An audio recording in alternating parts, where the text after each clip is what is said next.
오늘 말씀의 제목은 불꽃 인생이라는 제목으로 하나님 말씀 전하겠습니다. 불꽃 인생. 제목이 참 멋있습니다. 불꽃 인생. 여러분 잘 아시는 것처럼 불은 그 만물의 근원입니다.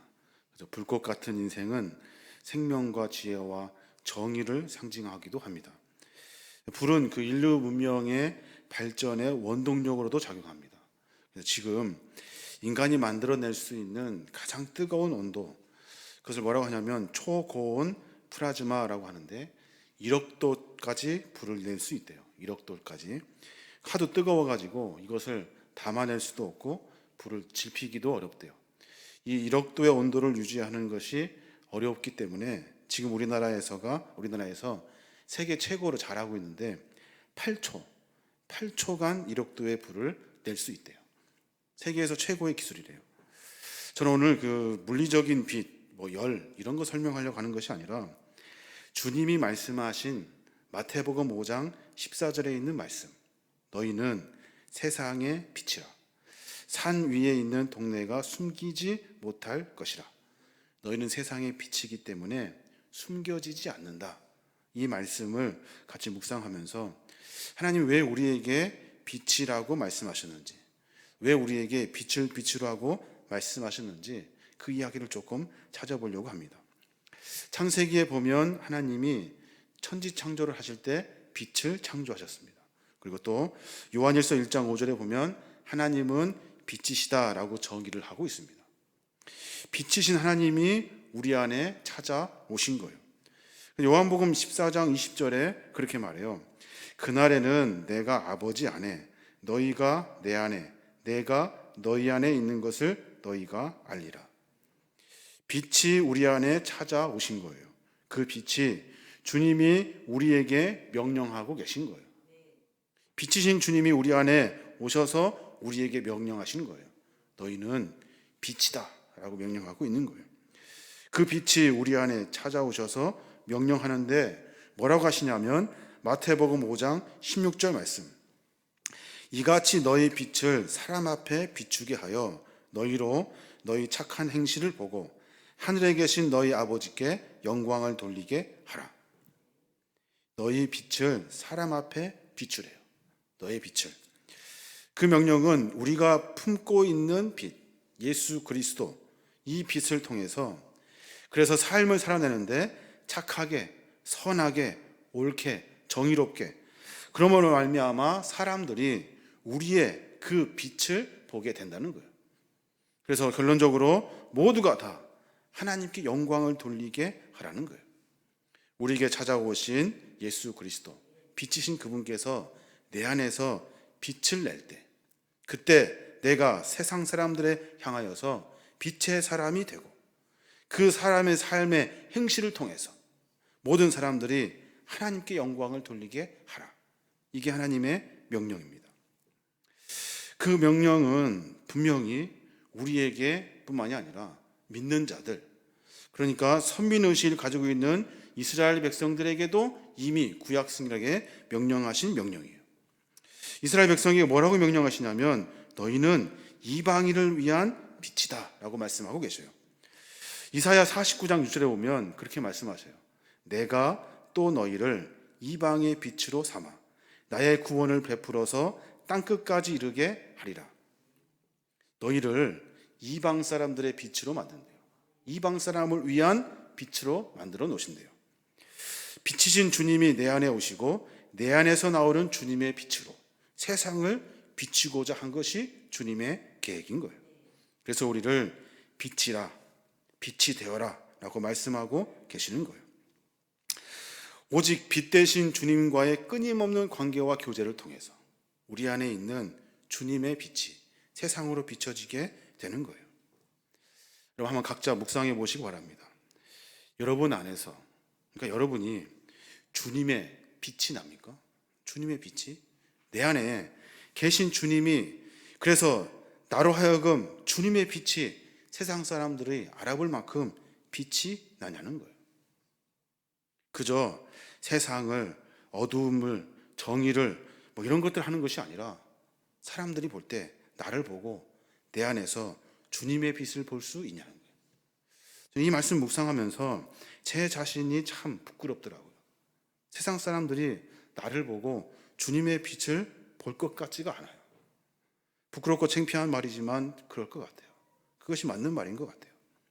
오늘 이 말씀을 묵상하면서 어떻게 하면 우리에게 찾아오신 그리스도, 그 빛이 우리에게서 투과되어서 세상 사람들에게 비춰질 수 있을까? 어떻게 우리가 세상 사람들을 향하여 빛이다 라고 말하게 할 수 있을까? 이것이 오늘 말씀의 핵심입니다. 같이 귀한 말씀을 같이 나누면서 그 마음과 삶의 결단을 해내시길 바랍니다.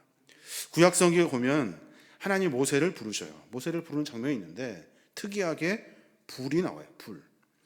어떻게 하냐면 그 모세를 통해서 하나님이 호렙산으로 부르고 그곳에서 타지 않는 불 붙는 떨기나무를 보게 만듭니다. 내가 돌이켜 가서 그 큰 광경을 보리라. 떨기나무가 어찌하여 타지 아니하는고? 모세가 한 말입니다. 신기하네 이거. 다른 나무는 불이 붙으면 타는데 쟤는 안 타.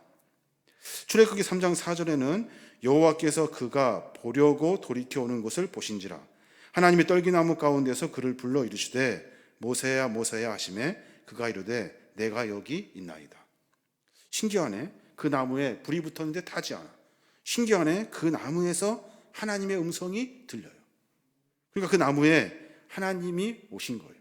빛이신 하나님, 불이신 하나님이 오신 거예요. 그냥 돌이켜서 갈 수도 있는데 하나님의 임재와 그 말씀하시는 음성을 모세가 듣습니다. 그리고 나서 모세를 위한 하나님의 계획을 설명하고 계셔요. 여기서 특별히 주목할 본문, 우리가 읽었던 2절의 말씀입니다. 2절의 말씀. 여호와의 사자가 떨기나무 가운데로부터 나오는 불꽃 안에서 그에게 나타나시는지라. 그가 보니 떨기나무에 불이 붙었으나 그 떨기나무가 사라지지 아니하는지라. 모세가 본 떨기나무는 광야에서 자라는 아주 하찮은 나무예요. 타마리스크라는 나무예요. 타마리스크라는 나무. 그 나무는 키가 작아요. 그래서 땅에 바짝 붙어 살아요. 그 나무는 꽃도 피지 않고 열매도 없어요. 아니, 없는 것 같이 아주 보잘것없어요. 아름다움이라고는 찾아볼 수가 없는 나무. 캄마리스크라는 나무는 물을 구하려고, 그 광야에서 물을 구하려고 필사적으로 뿌리를 땅속에 깊이 박습니다. 땅에 깊이 그 뿌리를 박고 물만 찾아요. 물만. 누구를 위해서? 자기 자신을 위해서. 그 물만 찾아요. 그래서 아름다운 꽃도 열매도 모든 것이 다 부실할 수밖에 없어요. 이 나무는 어디서든지 많이 자라요.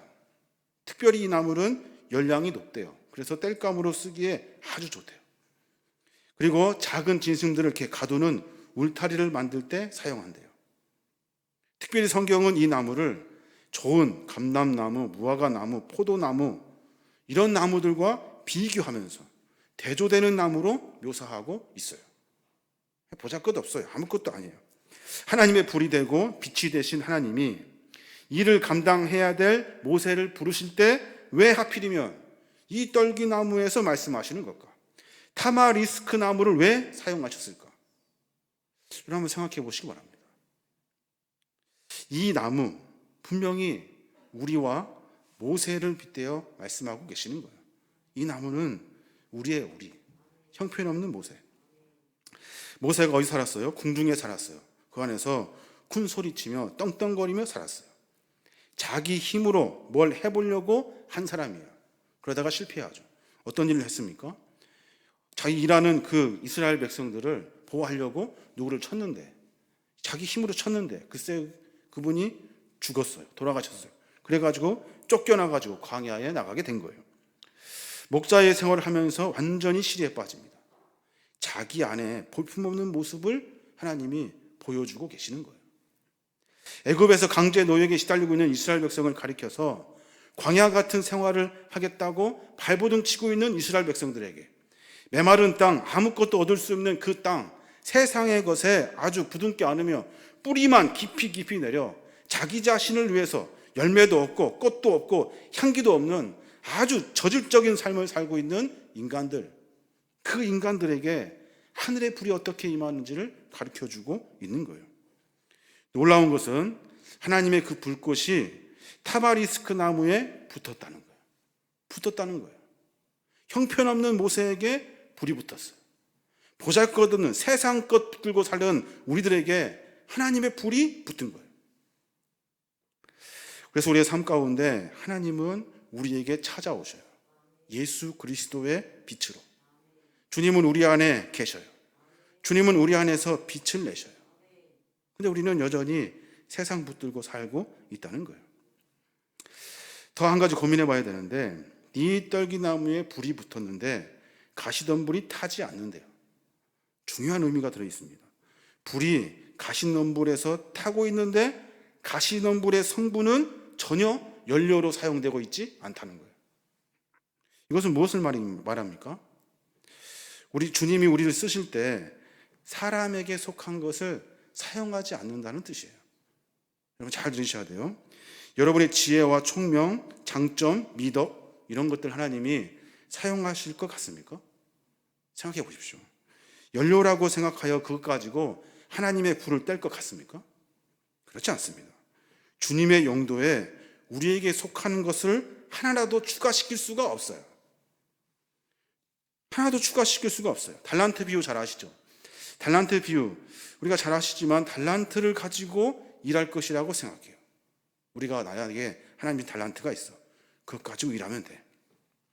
달란트 비유를 말씀하시면서 하시고자 하신 예수님의 의도는 주인의 마음이에요. 주인의 마음을 모르는 악한 종에 대한 이야기예요. 너 5달란트만큼의 달란트가 있어. 너 4달란트만큼의 달란트가 있어. 이 얘기가 아니에요. 달란트가 아니라 주인의 마음을 모르는 악한 종에 대한 이야기예요. 주인이 무엇을 요구하는지를 몰라. 성실하고 정직하고 부족하지만 주인의 것으로 최선을 다하려는 마음을 가져야 되는데 그게 주인의 마음인데 그 마음을 몰라요. 그래서 우리의 삶 가운데 하나님이 우리에게 요구하시는 것, 말씀하시는 것 이런 모든 것들 안에 최선을 다하며 살아야 하는 거예요. 주님이 우리에게 봉사를 요구하는 것은 내 자신에 속한 것을로 섬기라고 말씀하시는 것이 아니에요.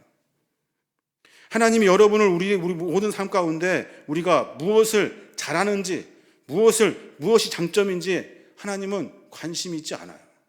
관심 있지 않아요. 마음이 있으니 라고 물으시는 거예요. 너 마음이 있니? 하나님의 마음, 하나님이 원하시는 마음, 하나님이 이것을 원하시고 계셔 라는 마음이 있니라고 물은 거예요. 너 공부 잘하지? 너 이거 해가 아니래요. 공부에 관심 있는 것이 아니에요. 하나님을 향한 마음이 중요한 거예요. 언제든지 우리가 자신에게 속한 것들로 일할 수 있다고 생각해요. 봉사도 마찬가지. 내가 이거 잘하니까 이거 하면 되겠지 생각해요. 여러분 그거 가지고 봉사하는 것이 아니에요.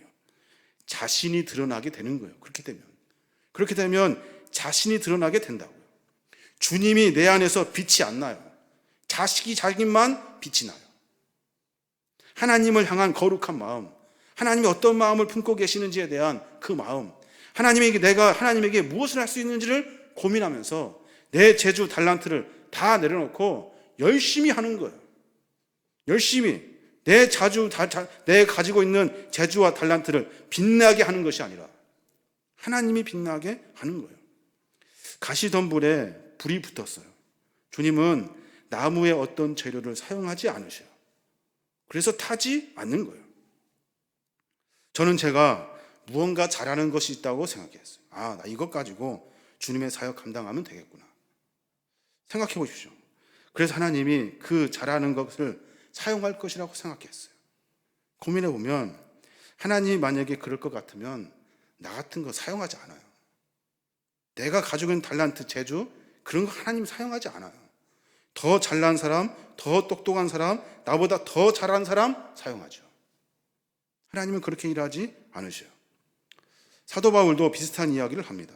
뭐라고 하냐면 우리가 사역을 감당할 때 우리가 가지고 있는 것이 아니라 예수 그리스도를 가지고 일한다 라고 말하고 있어요. 고린도 후서 4장 7절의 말씀 그래요. 우리가 이 보배를 질그릇에 가졌으니 이는 심히 큰 능력은 하나님께 있고 우리에게 있지 아니함을 알게 하려 함이라. 질그릇 같은 우리 안에 보배이신 예수 그리스도가 담겨져 있어요. 질그릇은 아무것도 아니에요. 아주 허드렛 일만 하는 아주 형편없는 그릇이에요. 근데 그것이 능력을 내. 어디서? 그 안에 담겨져 있는 예수 그리스도를 통해서. 큰 능력은 거기에서 나오는 거예요. 우리에게 있지 않아요. 그릇에게 있지 않다고. 그릇에 담겨 있는 예수 그리스도. 그를 통해서 능력이 나타나게 되는 거예요. 바울이 과거 사울로 있을 때 자기 힘으로 무언가 하려고 합니다. 자기 생각으로 무엇을 하려고 해요. 그래서 가자는 거예요. 잡으러 가자. 내 생각에 틀렸으니 가자. 공부도 잘하고 가문도 좋고 똑똑해요. 그것 가지고 승진하듯이 세상에서 성공하며 살았어요. 하나님의 일을 하려면 그 정도는 돼야 생각하면서 자기 자신을 마음껏 뽐냈다고요. 자기 자신이 막 빛이 나. 그 안에 있는 하나님이 빛이 나는 것이 아니라.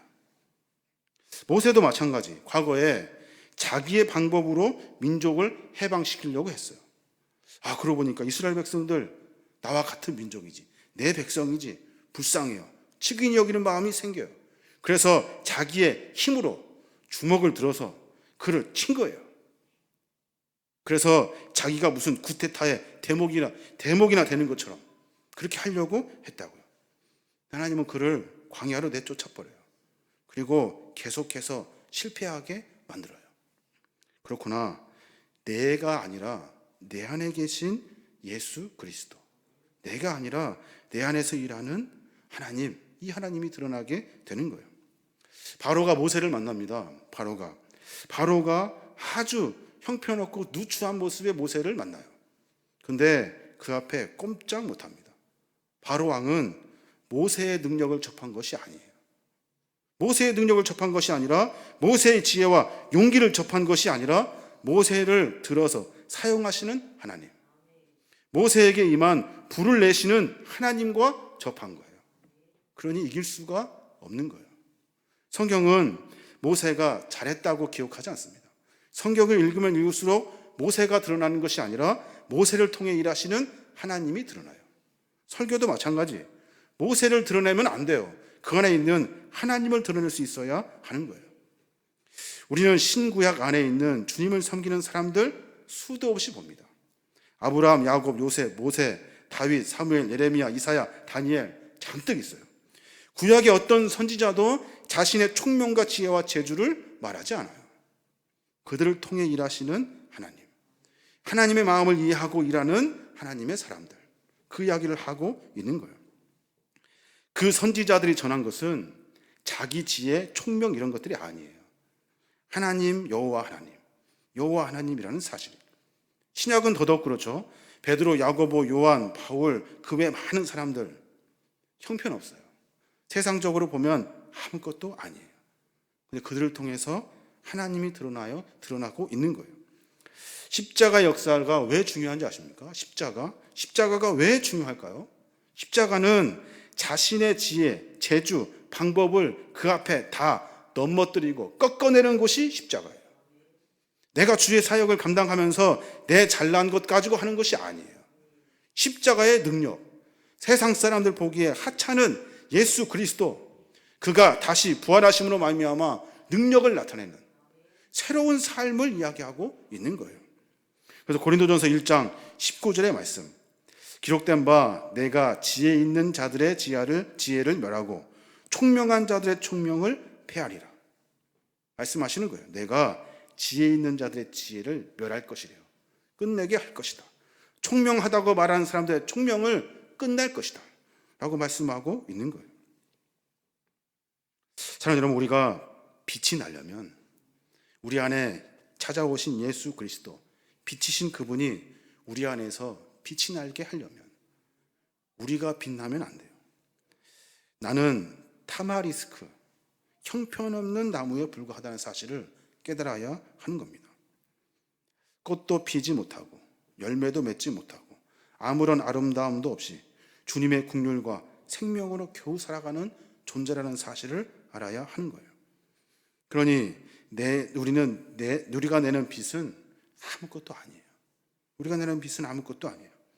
하나님의 영의 불꽃을 몸에 받아 불타는 떨기나무가 되어야 하는 거예요. 때문에 주님께서 우리에게 그렇게 말씀하셔요. 누가복음 12장 49절의 말씀. 내가 불을 땅에 던지러 왔노라. 왔노니 이 불이 붙었으면 내가 무엇을 원하리요?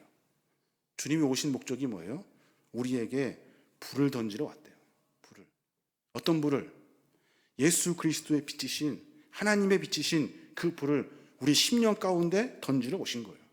그러면서 한탄하시는 거예요. 아이고, 내가 던지기 전에 이미 하나님께서 구약에 말씀하셨던 것과 같이 그들이 모두가 다 불이 붙어 있었으면 얼마나 좋았을까? 불이 이미 타올랐으면 얼마나 좋았을까? 라고 말씀하고 계시는 거예요. 주님의 불이 우리에게 붙을 때, 그때 비로소 빛의 자녀로 살 수 있는 거예요. 주님의 빛이 우리 안에 붙이려면 나는 죽어야 돼요. 형편없은 나는, 빛이 날 수가 없는 나, 그 사실을 기억해내야 하는 거예요. 세상에 뿌리를 두고 살고 있는 나, 세상의 것을 끊어내지 못하는 나, 그래서 그것 부둥켜 알고 있는 나, 그래서 그것 때문에 열매도 없고 향기도 없고 아무런 가치도 없는 마른 나무와 같은 형편없는 내 모습을 기억하고 다시 살아내야 하는 거예요. 빛은 우리의 그 잘난 지혜와 총명과 재주에서 나는 것이 아니에요. 빛은 내 안에 계신 예수 그리스도를 통해서 드러나게 되는 거예요. 그래서 주님이 우리에게 너희는 세상의 빛이다 라고 말씀하고 계시는 거예요. 내가 빛을 내야지가 아니라 너희는이 누구예요? 너희는 제자들, 주님을 따르는 제자들, 그리스도인들을 말하고 있는 거예요. 너희는 이미 내가 너희 안에 있고 너희가 내 안에 있기 때문에 너희는 빛이야 라고 말씀하고 있는 거예요. 이 빛은 마태복음 5장 15절에 그렇게 말해요. 사람이 등불을 켜서 말 아래 두지 아니하고 등경 위에 드나니 이러므로 집 안에 모든 사람에게 빛이 나니라. 이 빛을 땅바닥에 이렇게 바닥에 내려놓지 않고 위에 이렇게 놓는데요. 그래서 많은 사람들이 보게 한다는 거예요. 이게 무슨 말입니까? 그 빛을 보고 예수 그리스도를 아는 거예요. 저들의 삶의 모습에서 예수의 빛이 보이는 거예요. 세례 요한과 같이 안디옥 교회 당시 이교도들이 엄청나게 많고 암흑 같은 시대를 살고 있는데 제자들이 불타듯이 빛을 내면서 삶을 살아요. 여러분 그거 아십니까? 안디옥 교회, 그 당시 초대 안디옥 교회에 살았던 그 시민들, 안디옥 교회 동네 그 도시에 살았던 2분의 1, 2명 중에 1명이 안디옥 교인이었대요. 교회가 있고 그리스도에 있는 곳에는 세상 사람들이 예수 그리스도를 알아봤대요. 그래서 나도 그렇게 살고 싶다고 고백했대요. 우리 교회가 그렇게 되어야 될 줄로 믿습니다. 우리가 그렇게 되어야 하는 거예요. 결론적으로 마태복음 5장 16절의 말씀을 다시 듣기를 원하는데, 마태복음 5장 16절 말씀 같이 한번 읽어볼까요? 시작. 이같이 너의 빛을 사람 앞에 비추게 하여 저희로 너희 착한 행실을 보고 하늘에 계신 너희 아버지께 영광을 돌리게 하라. 우리를 빛으로 삼아 주신 거예요. 이 빛을 사람에게 비추래요. 내가 드러내는 빛이 아니라 내 안에 있는 예수 그리스도가 빛나게 해야 하는 거예요.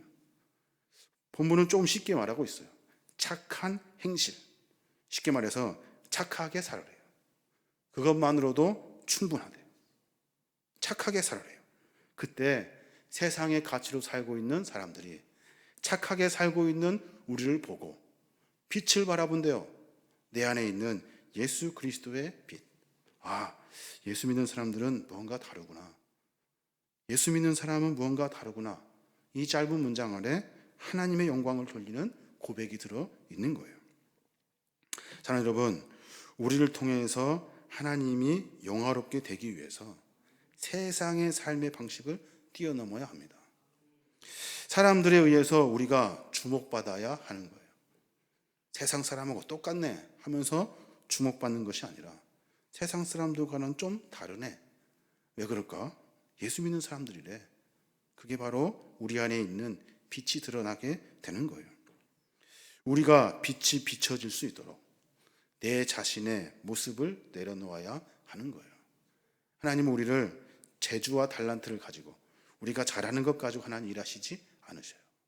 그런 건방진 이야기가 어디 있어요? 더 잘하는 사람이 있어요. 그런데 나에게 하나님의 마음을 주신 거예요. 하나님 무엇을 원하시는지를 주시고 그것에 충성하며 사는 거예요. 여러분, 우리의 삶의 모습을 조금 점검해 봤으면 좋겠습니다. 구체적으로 무엇을 해야 되는지 말씀드리지 않습니다. 여러분 각자가 잘 아실 거예요. 내 삶에 어떻게 하는 것이 그리스도가 빛나게 하는 일인지 한번 각자 고민해 보시고 하나씩 하나씩 적어서 실천하시길 바랍니다. 그때 하늘의 능력을 만나게 되고 우리를 통해 주님의 영광이 드러나게 되어 있는 겁니다. 저와 여러분이 그런 삶을 통해서 이 마지막 때 정말 어려운 이 시기에 그리스도의 빛을 담아내고 빛을 비추는 저와 여러분이 되시길 주님의 이름으로 축원합니다. 아멘.